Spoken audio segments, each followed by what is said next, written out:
Hello everyone and welcome to another Premier Injuries Daily Roundup. Now, we're in the midst of a double game week 34 with 3 fixtures still to play. So where better to start than the game at Anfield tonight where Liverpool entertain Fulham. Now, we heard from Jurgen Klopp on Tuesday and he confirmed that Diego Jota took another knock in his back following his introduction to the game on Sunday at Tottenham just before that equaliser, and he hasn't trained since. Now, I suspect that the Portuguese international may make the bench at best unlikely to start. However, the chances of this video going out before that team news is announced is 50-50, so I could end up with egg on my face. Elsewhere, Jurgen Klopp, there was no mention of a setback for Thiago Alcantara. The Spaniard's been in and out and managing ongoing injury problems in recent days, but he was absent from the matchday squad on Sunday, and it's now been confirmed that he will need surgery on a hip problem that ends his season. An unfortunate end for Alcantara. Now, it is hoped that this procedure will ensure that he is available for pre-season training, which begins in and around July the 8th. So fingers crossed for that.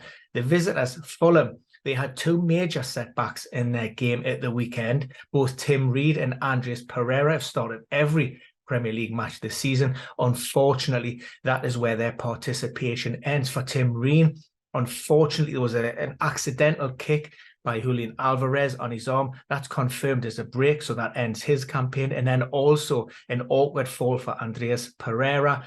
Evaluations are ongoing. It is a serious ankle problem. We have covered this in a short with Jason McKenna. If you haven't seen it, please check it out. Like I say, we stretched it off. It didn't look great. Suggestion that there may have been a break in there as well. We talked about the various mechanisms and what it could potentially be. We are expected to have an update from Marco Silva tonight. The player was being sent for further tests and being evaluated on Monday and Tuesday in hospital.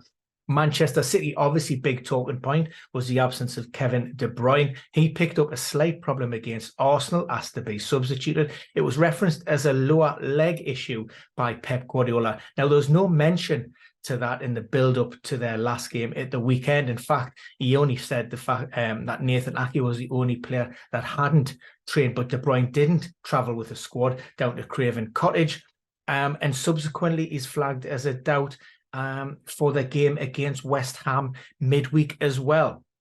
Now, Kevin De Bruyne hasn't trained with the squad fully, so like I say, the chances of him certainly being in the starting 11 very slim at best. You know, again, given the performance of Junior Alvarez, at best we're probably looking at a place on the bench.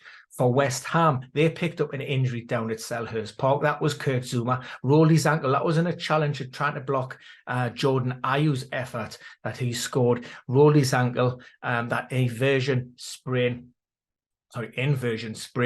and that's likely to keep him out for a couple of weeks, although David Moyes didn't have any kind of definitive time frame when we heard from him on Tuesday, and that's a bit of a speculative punt. So hopefully back before the end of the season. He did reference that Kurt Zouma is a fairly quick healer. So again, fingers crossed, given they're still involved in that Europa Conference League semi-final.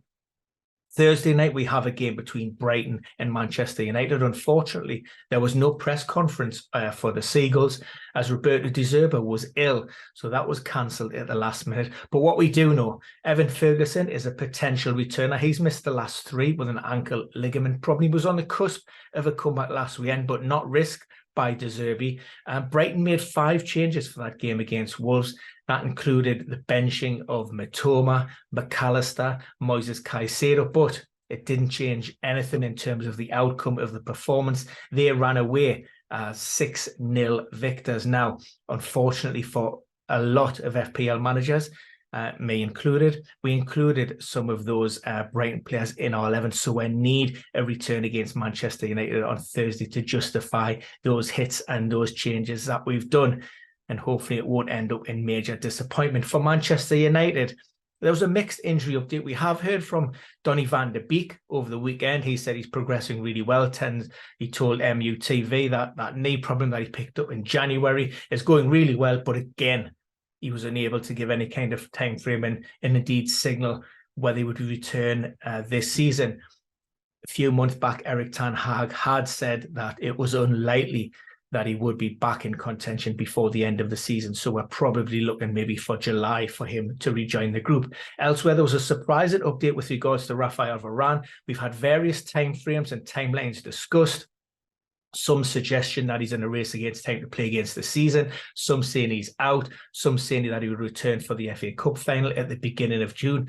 Now it appears that he could actually reappear in the Premier League. And indeed, Erik ten Hag states that he's probably going to return before Scott McTominay. Now, Scott McTominay was due back in training a few weeks ago.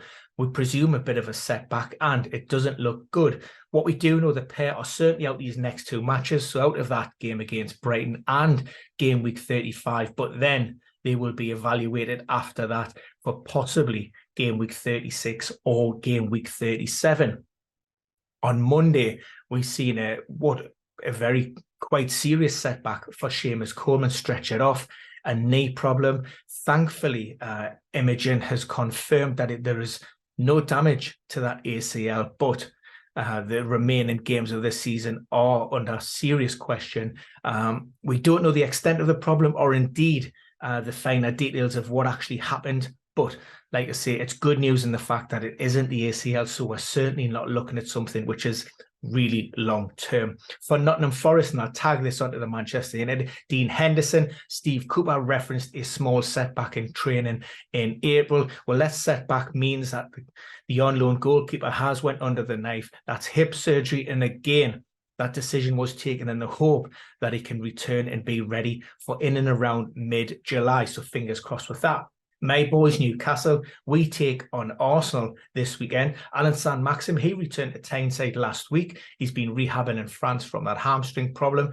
Now, it looks as if he's progressing really well and he's hoping to be in contention for that game, maybe a place on the bench, given recent performance. And also Sean Longstaff, sorry. He picked up a foot problem in that win at Goodison Park last Thursday. Now, there were initial confirmed concerns that there may have been a bone broken in that foot, which obviously would have ended his campaign. But as it currently stands, all of those further tests have been cleared and they're hopeful that it's just really bad bruising. And they haven't ruled out the possibility of a return in game week 35. So fingers crossed for that. If it's not 35 and it is confirmed as just bruising, then 36 is realistic. For Arsenal, the visitors, well, they beat London rivals Chelsea on Tuesday evening. However, the win came at a slight cost. Gabriel picked up a heavy knock, was able to continue for around about 10-15 minutes, but unfortunately was replaced before the full-time whistle. Mikel Arteta said that he is worried. Gabriel's not the type of player that likes to come off, so we wait and see what the outcome of those further assessments will identify. There is no progression with regards to William Saliba, which probably means Rob Holding would return to the starting 11 if Saliba was to miss out. Elsewhere, the Saints, Roman Peru picked up that ankle problem in midweek 7 days ago. That required surgery. That ends his campaign. Also at the weekend, we heard from Gary O'Neill, Marcus Tavernier. There was a hamstring problem, touch and go whether he's going to be back. That'll be his third hamstring problem since December. And that's the worry. High re-injury, high recurrence rate. And like I say, we only got a small matter of time now before the end of the campaign. But thankfully, the Cherries look to be safe, their top flight status following another win against Leeds. So no need to take any risk or rush him back. Kiefer Moore took a bang to the head, said he didn't feel great, said he felt a little bit dizzy. So he was took off under concussion protocols.